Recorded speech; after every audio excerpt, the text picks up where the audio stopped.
Hi, everybody, and welcome to this video podcast treat, this episode of the Dr. Psych Mom Show. I have two wonderful guests, which I've been trying to do more on this season of the Dr. Psych Mom Show. And these two lovely ladies are at my practice, and this is well, I don't know how it's going to show, but down below here, I have Kat Roebuck, who is a coach, a relationship coach, and a life coach at Best Life Behavioral Health. And over here, we have Paula Pate, who is a therapist and a coach at Best Life Behavioral Health, which is my group practice for anybody that misses me talking about it constantly. And today we are going to talk to them. So first, I'll just let them introduce themselves a little bit. So, and talk about just like who they see at my practice most. So, Kat, who do you mostly see at Best Life? So I work with couples and individuals. I'd say more of my individuals are men. I do work with women as well. And I work well with people that are verbal processors, that are very analytical, that are want to understand why things are the way they are. Like I deal well with a lot of questions. And I also work well with neurodivergent clients. Cool, cool. And you're a CPC, right? That's Yeah. certified professional coach. Yeah. Okay, great. And Paula, what about you? Who do you work with? I also work with couples and individuals. I do work with a lot of couples, and I love working with couples. I think that's when you work with couples, the therapy or the coaching can really happen in real time in the session versus working with someone and then they try to go take it and apply it to their own relationships, which can work and is effective. But I just love I always say the more people in the room, the better, so to speak. Um, I am a licensed clinical marriage and family therapist and also work as a coach for you, which I have loved doing. Anything, Yeah. anything else? So, Is that good? no, Yeah, that's great. That's great. And you also have kind of a direct style. Do you work equally with absolutely. like men and women or Say like that again. I'm you, sorry. right? You work equally with men and women at Absolutely. Absolutely. I have found, let me think about this. I do actually. I do work equally with men and women. I was trying to think about, like Kat said, she ends up working with a lot of men, but I'm trying to think about my clientele, and I think it is about 50-50 of the individuals. Yeah. Yeah, I would think so. Okay, so I really got you guys on here because I know you do this cool approach with David Schnark and the Crucible and all this stuff, like your own thing, which not like you invented it, but like a thing that I don't do, right? And so I was trying at a networking event to talk about it, and I was just sounding all sorts of foolish. And so I figured it would be great to ask you guys about that because I know that it's an approach that you've both been trained in, and that's actually is that how you met? Yeah. Uh-huh. Mhm. Yeah, okay. So for behind the scenes, Kat referred Paula to Best Life. So that's how I got Paula, and then maybe I'll keep that coming. And there's a pipeline because like you guys are great. So maybe there's others out there that are like you. But anyway, I was talking actually to another therapist that knew you both that had been trained with both of you on this approach and then she tried to explain it to me and I was like, listen, if I'm having this much trouble, then I do not know what like how to say it on the page in your profile that people would really understand. So, whoever you could just shoot for it. People do that anymore, shoot. But Mhm. you could just tell me like what is the main point of like the crucible approach? Kat, why don't you start? Then I'll ask Paul after. Okay. So it's like the name Crucible is a metaphor from metalworking of like a heat-proof container that could heat up metal, burn off impurities, and then you can form the metal into something else. So it's talking about transformation.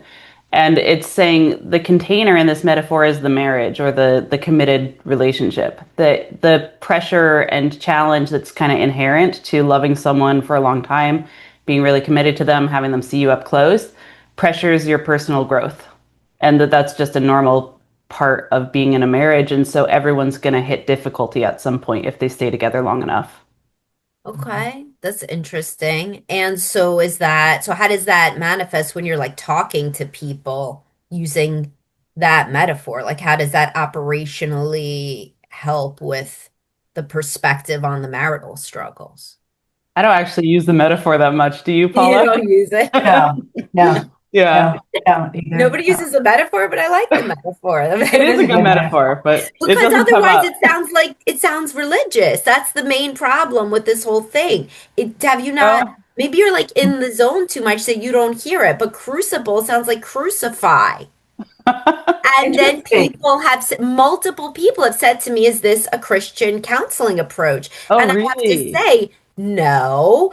And then I'm like, I don't think so. I'm Not like, at no, all. they would have That's interesting. mentioned I've that. never heard that. That's Yeah. interesting. Because you must be with the people that like don't, like you're so in it. But from the outside person hearing it, they think maybe it has to do with the cross, like I mean, Yeah. and so No. no, so you don't use the metaphor. So how do you kind of approach it? How do you talk to people like about this idea, and how does it differ from just kind of like the Gottman approach or what have you?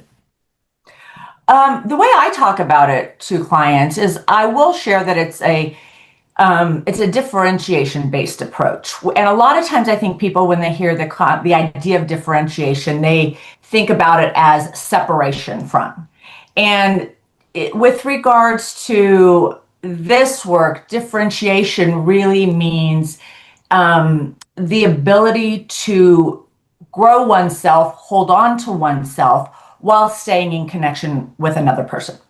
That's the whole part of it. It is not giving full self away, but it is also not cutting others off. We have to be able to hold on to ourselves emotionally and psychologically while also being in contact with and committed to important others. It is a not an anxiety reduction approach, but an anxiety tolerance approach, meaning that a lot of times we think if we bump into anxiety in whatever way that looks in our lives, we think something's going wrong, and we want to minimize that. Mhm. This approach takes the idea that that's not an option. Life is going to hand us anxiety whether we want it to or not. We don't get to escape that. And once we sort of whack-a-mole this anxiety down, something else will pop up for us. So it's not trying to reduce anxiety in our lives, it's increasing our capacity to tolerate it, which will make it feel like there's less anxiety in our life, but we've just grown ourselves larger, so to speak. So there's like exposure in that, really, because I come from Yeah. obviously a behavioral exposure for anxiety, and the more that you put yourself in a situation, increasingly you're going to be able to tolerate it, and your frustration tolerance will increase. So is that correct? Mhm. Mhm. And men I, would, do you think like who, because I could see obviously women have higher rates of anxiety, and within couples work, I see that women present more anxious, more like maybe not wanting sometimes to engage sexually or to engage in ways that are destabilizing, that don't feel safe. mhm, So this approach, do you see mhm. it like who works best with this approach? Like what kind of personality types, genders, issues? What do you think, Kat? So it's pretty intense, or it can be, and especially with couples. And I love working with couples with this approach, but it really, you have to have some willingness to like go into intensity for it. Mhm. I think the type of anxiety we're talking about here is just sort of the openness of reality, just realizing that you can't control other people. And so that affects everybody. Um, that it's just putting you in close contact with reality that your partner always gets a choice. You can show up well and you can be desirable and you can be someone that they'd be a fool not to jump into bed with, and they could still say, no, thanks. I don't want to do that, and then to be able to be decent when you're not getting what you want. So I think men are equally Mhm. dealing with this type of anxiety of just like, how do you handle that you've committed to somebody and you want to live up to your commitments and they're saying no to sex, and that's like a really important part of the relationship, and you realize as a decent person that they get a choice that's legitimate, and then all you can do is deal with like, am I a good choice? Am I making myself appealing, and am I being fair to them? And I actually think there's a lot of anxiety in how higher desire or higher libido partners pursue sex and talk Oh, about for it. Like, sure. yeah. Yeah, But yeah, it's not just the people that are trying to avoid sex that are doing it out of anxiety. It's like, a lot of people that really can't even handle their own arousal and they want their partner to like help them get rid of this every other day because otherwise they'll lose it. yeah, So, Mhm. for sure. For sure. Kat, I think would you? I think you'll agree with me. It is.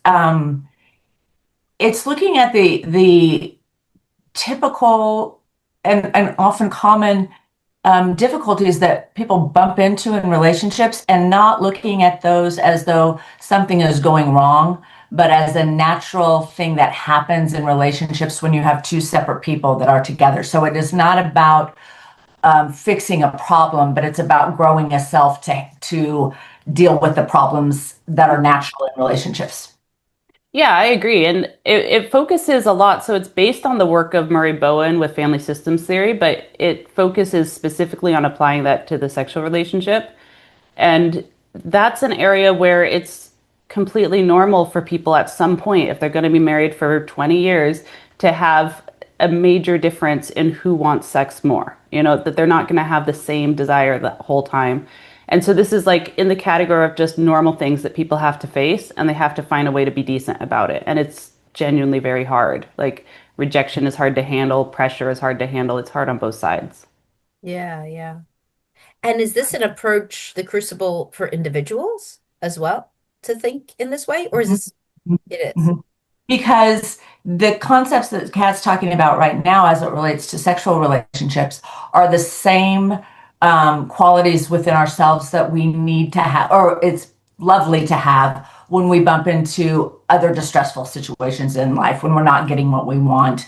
When my partner wants to move, but I don't want to, when my partner wants to have a baby, but I don't want to, right? Like these are all situations where we really bump into how do I want to handle myself around this really important issue where somebody that I care deeply about feels differently about it than I do. What about a child? What about with parenting? Hmm. Mm-hmm. Yeah, you can apply it there. I mean, it really could apply to any close relationship. And so you don't have to have a partner to like work through this approach. It's based on developing a strong, flexible self. So a sense of self that you can be close to another person and still be true to you.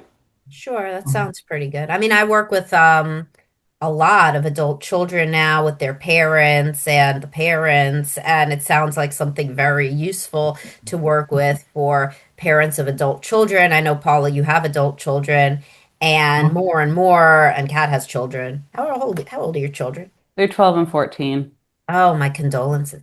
I have 15, 13, and 11. This is rough, man. Anyway, so they're developing their sense of self, which is great. And but it's tough because they all want to do random stuff at the same time, or they don't feel like being nice when they used to be nice because they're moody, and that's normal for people to individuate. But and then of course they grow and then they do really crazy stuff as they get to be adults, stuff that people can't even predict what they're going to do, and then they do it, and then you have to have that personal strong sense of self so that you don't allow every single thing they do to kind of ruin your day and ruin your life, if you don't agree with it or if you think that it's a bad choice, right?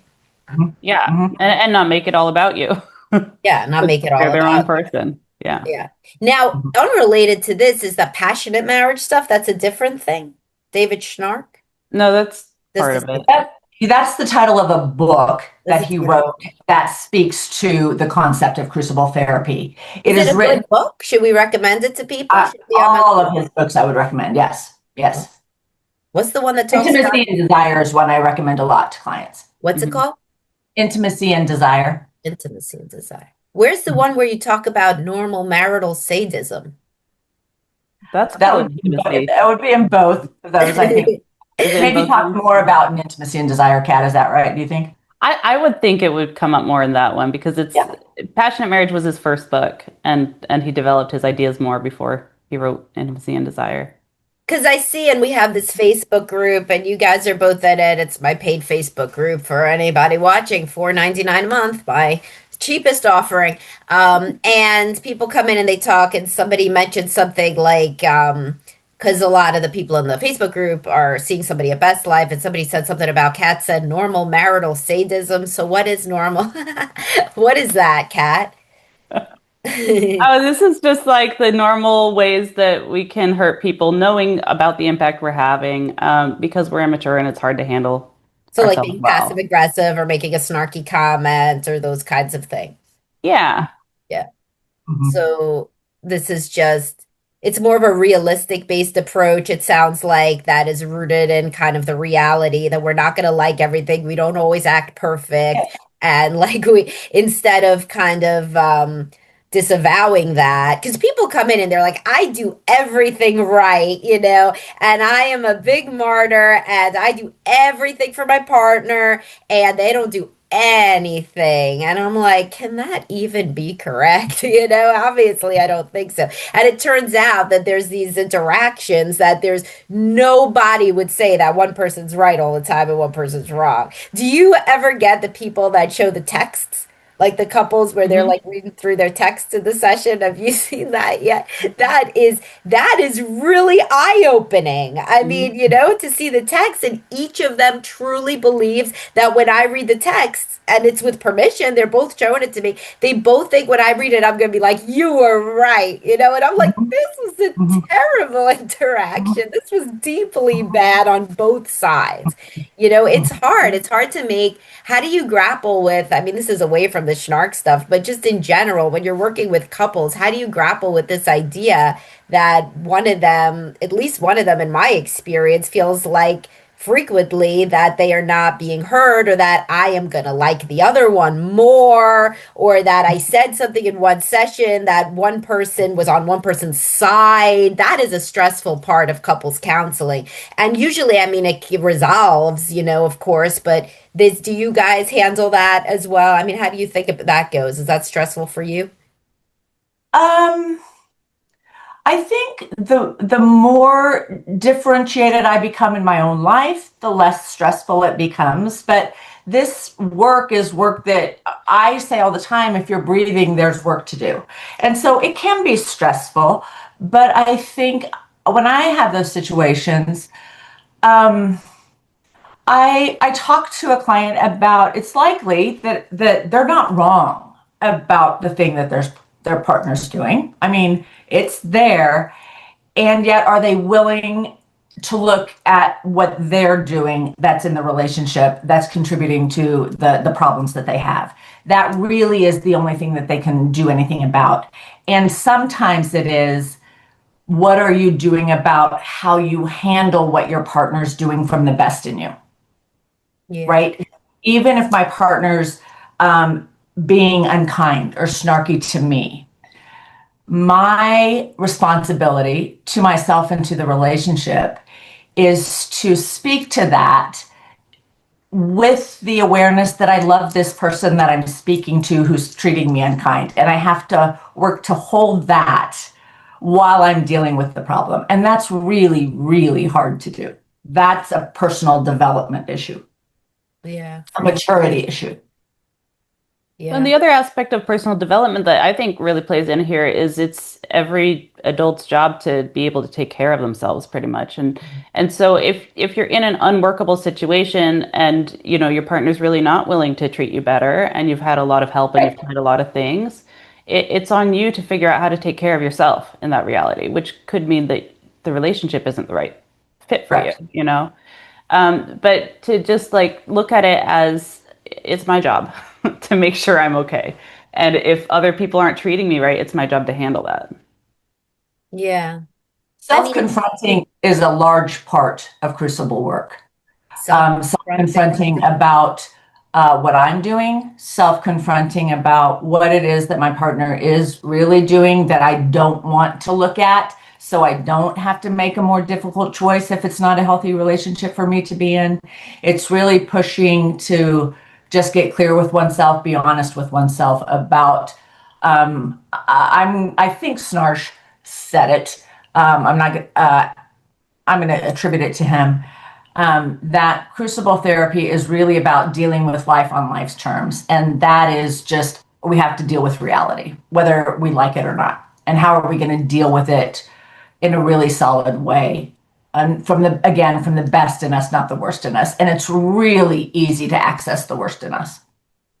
Yeah. And I deal, obviously, and a lot of people come through seeing my stuff about being really high conflict. So then you guys are getting a lot of higher conflict people. And I mean, in the room, there's like a lot of anger and a lot of people. There's not every client, but there's a lot of clients who do not have a problem yelling and just, being very angry. And I feel like, would this be kind of a good approach for somebody who's trying to, for these high conflict situations? Sometimes there are personality level issues, sometimes there are, like the narcissistic traits or things like that, people who are very used to getting their own way. Do you feel like those people can have kind of the moments of the epiphanies from this approach? You want to take that one, Kat? I think so. I mean, there does have to be some level of someone wanting something better. And occasionally I'll meet a couple where it seems like they really are more interested in like Fighting. making snipes at each other than Yeah. dealing with what's happening and getting to a better place. That doesn't happen very often. Um, Usually there's a way that you can, connect with something that the person wants that they and help them do something about getting it for themselves. And so, if all they want is to control their partner, that's hard to work with. But It's rare though that's that's all. very rare. It's Yeah, super yeah. rare. And there's a lot of people that are really volatile that actually calm way down when presented with this view of like, look, the problems you're facing are predictable, normal. Lots of couples face these. Lots of couples come like get to the other side of it, work through it, come to a better place. This isn't the end of the world, and it's also not all in your partner's control. Like one aspect of blaming your partner for everything that's actually super discouraging is then you feel like you can't do anything about your problems and you feel helpless and disempowered. So I do think even high conflict people respond well to this. Yeah. What do you think, I Paul? think too. Well, I was just thinking, Kat, when you were talking about, um, people that want a better relationship. I think a lot of times what's hard to look at is when I say I want a better relationship, to really think about what I might really be saying is I want it my way. And a lot of times the concept of better relationship, you have to talk about what that really means. Because if we often hear, I want my partner to show up. My partner's not doing anything. I want them to do more to show up. And you have to talk to them about work. Yes, that's a lovely idea and that's wonderful for relationships. But if you get that, if you have a partner that shows up, it is an individual with their own thoughts, their own desires, their own wants. And a lot of times people think when I want my partner to show up or I want a partner, what they really want is a partner that I want, not a partner that is fully themselves. Hmm. And so better you have to get really clear about what better means before you kind of dive in. Yeah, for sure. And so how often do you recommend individual work? Like you get a couple that comes in, and then how often do you think or say, both of you? I mean, I probably think it 100% of the time like I do, but like, I mean, is that, or is that just me? Like, do you usually think that individual work expedites couples work? Do you want to go first, Kat, or you want me to Oh, go go ahead? ahead. Yeah. I don't necessarily see it that way. Like I said earlier, I think the more people in the room, the better. My training was Me actually, too, but that's just because it's more fun, you know? well, I Totally think is. so because you're dealing with the dynamic in real time. Yes, yes, yes. And To when be you like, watch, you just said that to her. All these times I say to this man, I mean, you'll get back to what you're saying, but it's just funny. If you notice it, do you notice the men who are really anxious that look at their wife and you basically see them in profile the whole session because and I'm always like, oh, like it seems like you're really interested in what she thinks because you're staring at her the entire time. Do you have a thought maybe that you could say without asking her what she thinks? It's just so funny to do it even in telehealth, when they're in the same room, sometimes they're in different rooms. But even when they're in different rooms, they're like looking down into the other window. And I'm like, you like are so scared. And I mostly see it with guys, and I see the only the profile the whole session. Do you see that? Where like the guy is like he won't Mhm. say anything without looking over at her. I think it's Uh-huh. hilarious to like bring that up and be like, how does that manifest outside of this? You're probably scared to say anything, and not just because she's a monster, but because of of the interplay, you know. But that is a Mhm. funny one that is so good to see in session. And then sometimes when you see that guy individually, he doesn't do anything that would at all indicate that that's how he acts in his marriage, and you would never know unless you had the woman in the session. You get so much more. So I definitely agree. You could see so much more from having two people in. Even if it's individual at this point in my career, I say, can your spouse come in for a consult? So Mhm. feel free to ask this and to offer this at Best Life because get so much info from that, you know, that I would never get just from seeing one well masked, poised person in a session that is not being triggered by Right. the attachment figure sitting in the room, you know? Right. Right. If I have an individual that comes in and really wants to work on sort of family of origin stuff, and those times it's not as critical, I don't think. But if I have a client that comes in individually and says, I'm really in distress over my relationship with my spouse or my partner, and they are willing, from the beginning say Bring it's them going to in. be we're going to get much more traction. It'll be much more efficient if they'll join you in this. Yeah. You do that Yeah. too, right, Kat? I see you. Yeah. Yeah. Yeah. So I prefer to work with the couple if it's about relationship stuff. I do think you can still do effective individual work Yes. on the relationship. But Yeah. the other thing that when I tend to like really recommend that they do individual work if I am working with a couple is if there's a lot of family of origin stuff and maybe the partner doesn't want to sit through all of it. I think it's fine to do some of that in a couples container as well. Like it can even be helpful for your partner to understand more about where you come from and why you are the way you are. But if someone really has a lot, it could be better to do it individually. Yes, and that's why it's so good to cross refer too, because like when I'm working with like an individual, then I refer to one of you frequently for the couple or vice versa. I mean, I have one Yeah. couple, and every time the guy comes in and he's like, "Oh, I'm working on all this stuff with Kat. I basically wrote a whole novel about my family of origin with Kat." And she's sitting there like, "Okay, good that I get to talk now because obviously you're doing lots of work on your side, you know." So definitely there's a role for both. And what were you saying, Yeah. Paula? Well, I was just going to say that individual work actually, I agree with Kat. There's a place where it can be useful or beneficial even in couples work because there is something profound that can happen when you watch your partner really take themselves on around their own stuff, their personal stuff that they need to be working on, right?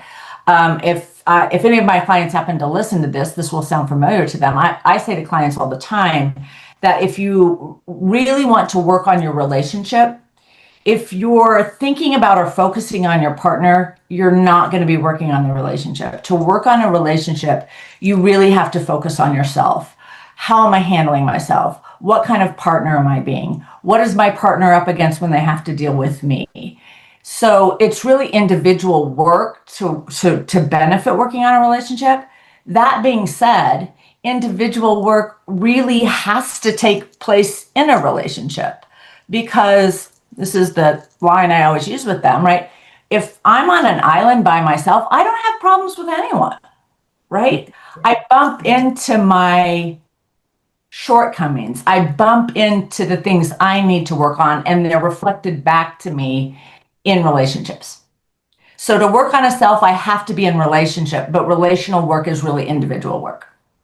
But and also to expand on that, people will be like, "Oh, but I get along at work. I get along with my friends." I'm like, Mhm. how deep are you going at work? I Right. hope not. You know, I hope you are not asking your coworker to have sex with you and getting rejected.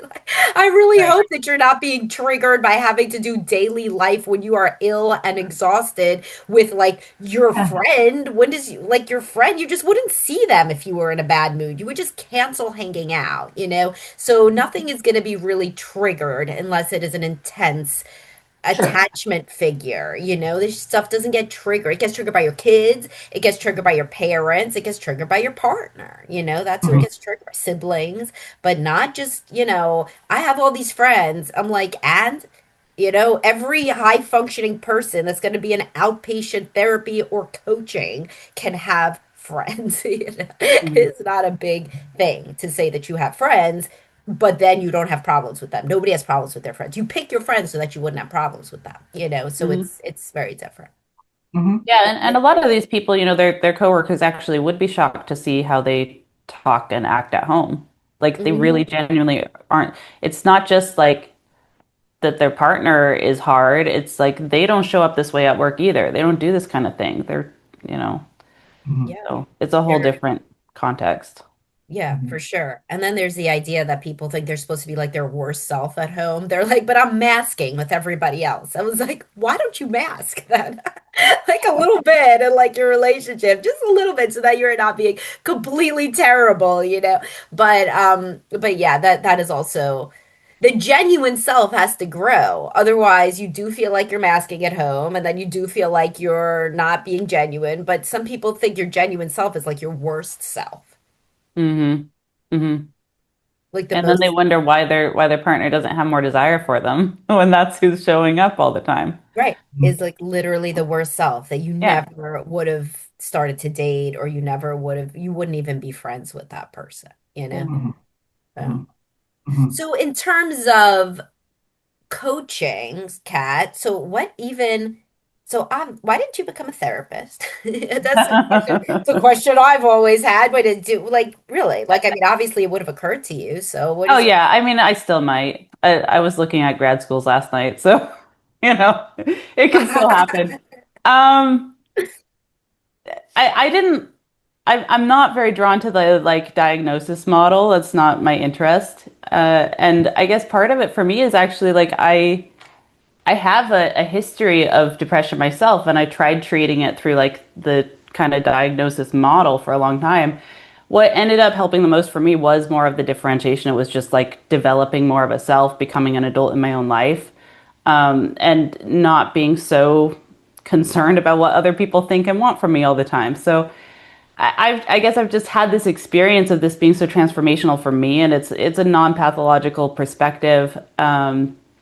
It doesn't You don't have to have any kind of diagnosable condition for I this to think be it is helpful to you. so stupid that the ethics, like if somebody comes in literally in emails and is like, I'm struggling with depression, then I have to recommend a therapist. And I'm like, but like Mhm. they've tried that probably, and maybe they should just Yeah. work with whoever they want. Am I going to say don't go to church if like church were to help somebody who's depressed? No, you cannot go to church. You must go to an empirically supported therapy practiced by a therapist. No, it's just so ridiculous. I think that it's getting more and more common for people to, I see it in the listservs. Don't you see it, Paula, in our therapist stuff, that more and more people like yourself are adding on coaching because it appeals to like also like Mhm. pragmatically, there's people who don't want a diagnosis because they're in the military or they have some Hmm. kind of job, or they just Yeah. you can't get life insurance after you have a certain diagnosis. I mean, Right. of course you need to treat somebody who's like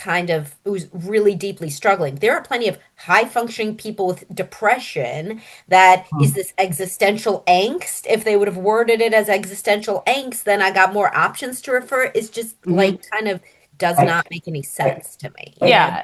I mean, actually, I think that's a better fit for what was going on for me. But it got labeled depression. And so I guess like I just have found so much value in this perspective that's just like life is hard, especially if you come from a less functional family background. Like you're just going to have a bigger gap to close as an adult if you're ever going to have a shot at a happy marriage or, a calm life. And so it's just is what appealed to me. And I jumped in and then kind of got pretty deep pretty fast. So, yeah. Yeah. And why did you, Paula, decide to add coaching in? because when I met you, you were even like, I don't know how much therapy I'm going to do versus coaching, but like now it seems like you're like equal. But I also had that idea too. I was like, how long am I going to be doing therapy that you got to like deal with the super bills and stuff versus doing coaching? You talk to whoever you want, whenever you want, like however you want, I don't know. So what do you think? I think for me, it's sort of the same thing that you were speaking to earlier. Sometimes people don't want the diagnosis for whatever various reason. The thing about this crucible approach, though, is that it's a great coaching approach, but it's also a great therapy approach because while I agree with Kat, I like the non-pathological approach to it. Um, but it is true that we have symptoms that can meet diagnoses. And if that's useful and helpful in whatever way and requires more work, that's useful. And there are maybe a couple little things that can be different in therapy. But I think Crucible as a coaching approach, I like because everybody runs into issues in life that demand the best from us, right? That's just true of all of us. And so this approach, I look at as an integrity approach, not as a problem fixing approach, but as a building self, a building integrity approach. And the more I act with integrity, the better my relationships are going to be because I'm going to care about how I treat people, how I relate to people, how I honor what's true for me. So it's Does that make sense? empowering. Yeah, it's Yeah. empowering for Yeah. everybody, irrespective Mhm. of the Yes. the Hmm. functionality of it. Hmm. But Yeah. one of the key things I see as like a criteria for being coachable is that you have to be able to regulate yourself to some degree emotionally. Like if you're gonna really fall apart and not be able to do your daily job because of something that came up in a session, like you probably need to be in therapy at that point. It's not a good fit. And because this is a more challenging, more intensive method, I think it's basically a good fit for people that have the willingness and capacity to regulate themselves, that are higher functioning in some way. Yeah. We get a lot of like super successful people too that are like heading up organizations and things like that. And then when they learn more about themselves, this kind of stuff goes down. Like they're able to teach it to other people. I mean, Hmm. everybody kind of instinctively teaches what they learn in therapy or coaching to their kids. Like I've seen that happen a lot. That's why I always say if your child Yeah, is anxious, get your anxious self into therapy. Stop, for Absolutely. sure. like Absolutely. this is rolling down from you. But Yeah. I've seen people, even with organizations, they do better managing and they do better with things that happen at work. That's why I think Esther Perel, by the way, moved over to business. I think also Mm. she went through Uh-huh. menopause. And so she stopped caring about the sex stuff all the time. And then she went over and she tried to, make a bigger impact. She does business consulting now, which I think is so Hmm. interesting. Hmm. And these skills, it seems like the crucible stuff would really be good for people who get really kind of bring their ego into the job and they can't see themselves clearly as a manager or as a CEO or anything, correct? Hmm. Or they're just trying to get clear on what their values are and some kind of dilemma in their work, and try to figure out how to act from integrity. Hmm. Yeah, Yeah, That comes up. I agree with you in that, like Kat was saying earlier, Schnarch's work really comes out of Bowen family systems theory. He's got 8 concepts, Bowen family systems theory, and Schnarch really focuses on the differentiation of self peace and developing that. But the Bowen work is often applied. There are books about how they take that work and apply it to businesses as well. uh-huh.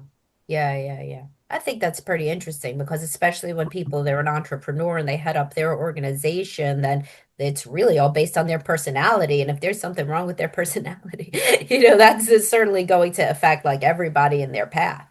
Hmm. Hmm. You know, Yeah, it's yeah. not so cut and dry between things that happen at work, things that happen at parenting, things that happen with the relationship, things that happen in bed. This is like all coming from the same kind of things, the same Mhm. underlying themes. Yeah. Mhm. As far as like, you're talking about the clients that can get really dysregulated and just people in general, how that can be a big problem. I think that so much of this work, Crucible, and really any approach, um, is it's typically not the problem that's the problem. It's how we handle the problem that's the problem, right? If we can settle ourselves down and be able to regulate ourselves and talk about really hard, important things that are uncomfortable for me, or if I'm not getting what I want, if I can develop the capacity to keep myself balanced, the problem is still a problem, but now we can really deal with the thing and not the emotions. Yeah, yeah. I mean, when people come in and they talk about the sex life, I mean, obviously sex life is important, but I also have a podcast, Sex is Not About Sex, because sex Mhm. is not Right, about sex. Because right. almost all of those people, I'm like, well, what if your partner had cancer? And they're like, oh, well, then I wouldn't care. And I'm like, well, I mean, so it isn't like, there's just one way to think about this. What if your partner was traveling? What if your partner was deployed? What if your kid got sick? All of these things, people obviously have the capacity to understand that there is a world in which they would not care so much about certain things, but they just cannot imagine that being like a mentality that they could just purposefully, you know, Mhm, push into their head when they need it. But that's kind of the work, is figuring out like when can you just choose how you're going to respond no matter what the situation is. mhm. Yeah. Sure, because if somebody brings in a problem of, I don't know, any typical problem that couples have, but the way they're handling it is high level conflict, or disengaging or cutting off, or you know commandeering or whatever. Even if I sit with them and we find a solution to whatever that problem is, they have the same problem the next time they have a problem Yeah. because they haven't learned to manage themselves well. Yes. Yes. Sometimes we got to go through like 10 sessions where we're just shooting down the problems before, like, experientially, I'm like, do you see what's happening? Because Hmm. sometimes if you just come in and you're like, okay, like the pattern is here, and, people aren't ready to hear it. They aren't ready to hear it until they see it pop up in like everything. And then you're like, what about the parenting problem? What about the in-laws? What about the finances? All you talk the same about everything. So maybe we could talk about that finally. Do you see the reluctance to go back into family of origin in the among I think particularly guys, like avoidant men, particular avoidant women are no not easy with it either, but especially avoidant men, they're like, that was then, this is now. That could not possibly impact me. No, I was 8 years old. Doesn't matter. My mother literally died when I was 8 years old. No, no, I was a child. Do you see that as well? Yeah, definitely. Yeah, Mhm, the my childhood was fine line, Yeah, my let's childhood was not talk fine. about The it. classic avoidant, my childhood was. Yeah. Yeah, Yeah. I always say mhm, that. As soon as they say my child, no, I can even tell it on the forums now. Now it's like, as because I have a thing that says, did you experience any um uh, abuse, or did how what about no, it's the line, what are the psychiatric problems of your family, of your right. parents and siblings? Mm. And then whenever they say N/A, I'm like, avoidant, avoidant, avoidant. I'll even bring it up. I'll bring it up like in the session. I'll be like, nobody in your whole family, that's so lucky. Not one of them had a problem. I mean, it's just not possible. But when people just are not used to thinking like that, then they say that was then, this is now. Hmm. Well, and And I kind of think, I'm not saying it's an always rule, but the more someone kind of says the past is in the past, the more I'm thinking there's probably something in there that they don't want to look at, whether th're consciously aware of it or not, right? 100%. Yeah. I've had people that were like literally like had something terrible happen, like literally like the loss of a parent, or like profound abuse or something. And I don't even know until we're like really digging into it, because they got so used to saying that it's not a problem. And then, of course, it's a problem. It's coming up in all sorts of arena. Hmm. Hmm. So Hmm. yeah, I mean, I'm definitely big into the idea of trying to dig in and figuring out like what happened to you, and how does it impact you later on.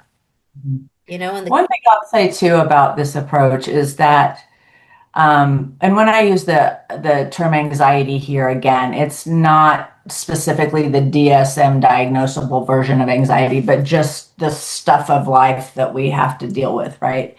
Is that this approach does not work to help people kind of stay out of that. It actually works to walk them straight into it. So they deal with it, that they face the reality of what this is, and determine from a more developed self the choices they want to make about it.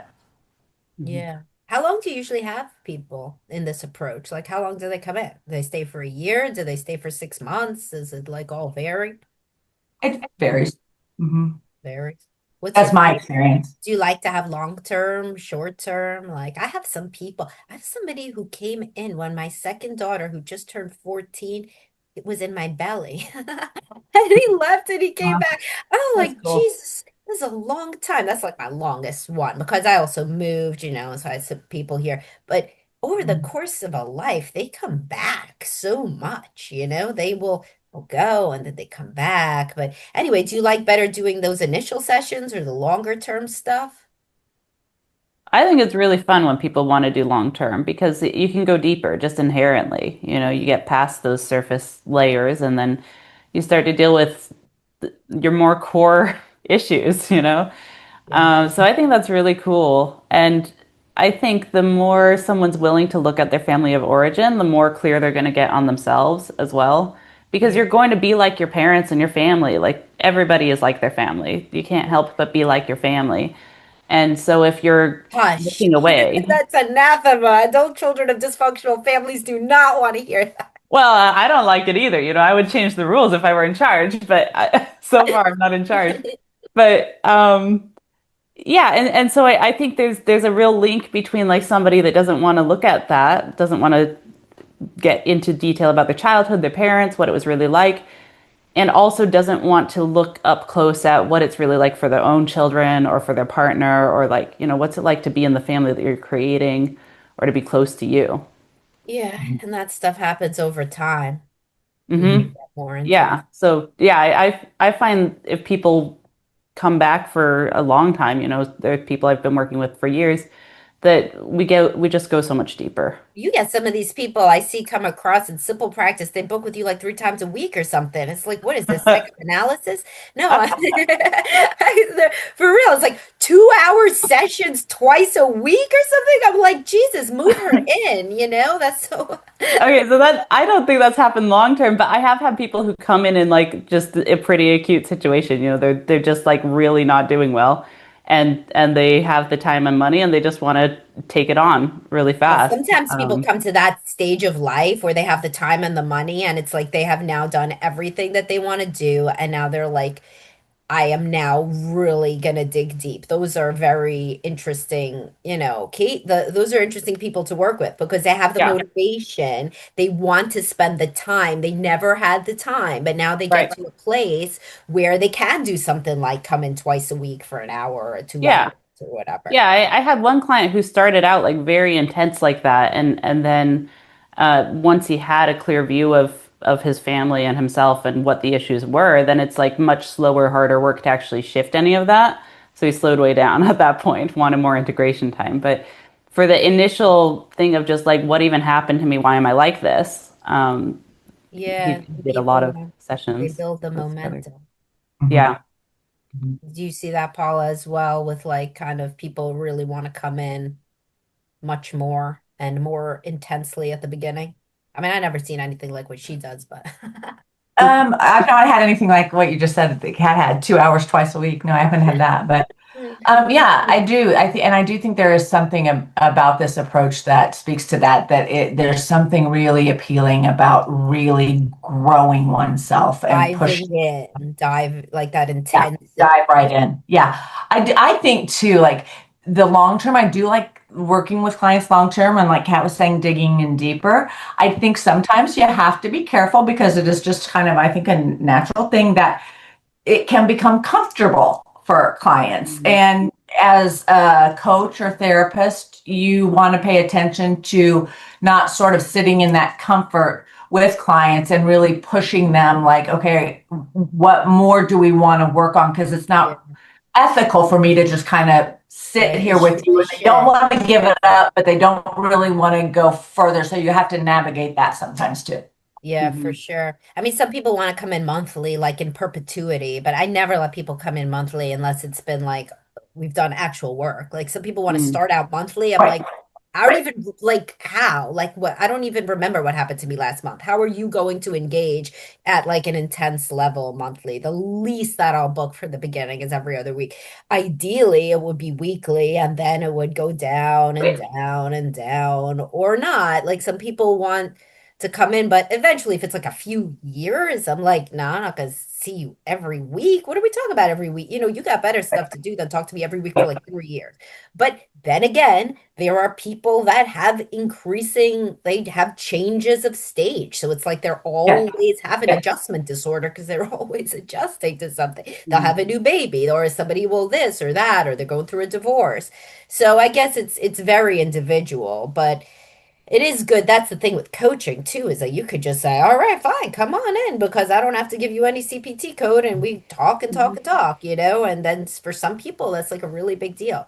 It's so Mhm. interesting that again that Mhm. we're like prescribed that like the 45-minute session once a week. Like meanwhile, like would you tell somebody only talk to your pastor once a week? Like you can't talk to them more than no. Like if somebody wanted to have some or like go on like a hike or a transformative experience or a retreat or the gym or like anything like it just sucks where you're supposed to like only be able to bill or some people are trying to reimburse through insurance and then Right. they're only going to get reimbursed for like 45 minutes once a week. Meanwhile, it would be so much better to come in more and then later come in less and have this flexibility, but that's the entire system is just messed up.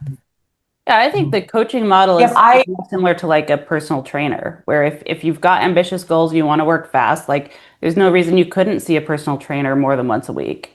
Yeah. If you're not using the time for anything, then that's a different thing. But Right. if that's happening, I'll directly ask. I'll be like, well, do you want me to push you more? Because I could suggest a topic here if it seems like someone's just there to chat. Yeah. Yeah, yeah, for sure. Mhm. But Well, I agree with you as far as when I first begin working with clients, if they can do weekly, I think that's fantastic. Sometimes that just doesn't work for scheduling or finances, right? And so they'll do every other week. I don't like to begin and typically won't begin with clients at a rate less than every 2 weeks, every 3 weeks, once a month. It's not effective. I think when you really kind of sort of hit it hard up front and clients are learning what the issues are, how to address them. And as time goes by and they kind of get more solid within themselves, they're better able to apply it in their own lives and they need less support in that. yeah, yeah. The momentum at first, I think, is a big Right, change. right. Like to be getting that initial intense burst, the infusion, Yeah. and then they're able to kind of operationalize that and take that into their life. All right, Right. well, this was fun. This was like a fun hour of talking, and I hope that it's going to be very useful for everybody because you can book with Paula or Kat or me or anybody else at Best Life. But this was like a really good summary of, the Crucible, which is I'm going to link in my episode description to Passionate Marriage and this intimacy one that you said. Mhm. And yeah, anybody who wants can reach out to speak with any of these intelligent providers. You two are great. You should do sessions together. You know that people, you ever see that with the two people that do couples Like therapy? conjoint. There. I've actually thought about that, Kat. If that, Now I've yeah. that never would be done it, but I'm open that to would it. be fun. Like I did that on my training, my internship. It's like, but I didn't know anything, so it was like me and this like guy who was like super experienced, and I kept being like, "Am I supposed to talk? What am I supposed to say? I don't have anything to say." But both of you would have something to say, so that's kind of we should do that as like an add-on service. That would be pretty cool. All That'd be right, so fun. thanks so much. Thanks for everybody for listening, and I will talk to everybody soon.